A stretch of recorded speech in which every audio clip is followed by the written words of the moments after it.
In today's video, I'll show you how to extend a drive in Windows 10 without losing any data.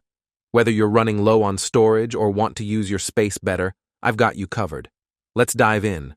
First, we'll use Windows' built-in disk management tool. Follow these steps to get started. Go to the Start menu and type Disk Management. Click on Create and Format Hard Disk Partitions. In Disk Management, you'll see all your drives and partitions listed. I want to extend the F volume by adding 50 gigabytes of space. However, to do that, the H partition, which is currently next to it, needs to be turned into unallocated space. Simply right-click on the H partition in Disk Management. From the options, select Delete Volume.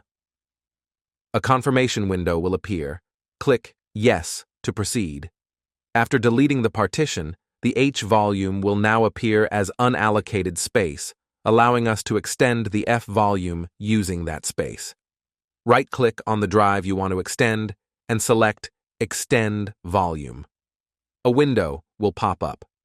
Click Next. Select the amount of unallocated space you want to add.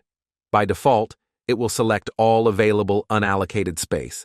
Click Next and then Finish to complete the process.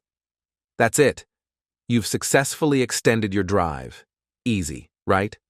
And that's how you extend a drive in Windows 10 without using any software. If this video helped you, don't forget to give it a thumbs up and subscribe for more tutorials like this. Let me know in the comments if you have any questions, and I'll be happy to help. Thanks for watching, and I'll see you in the next video.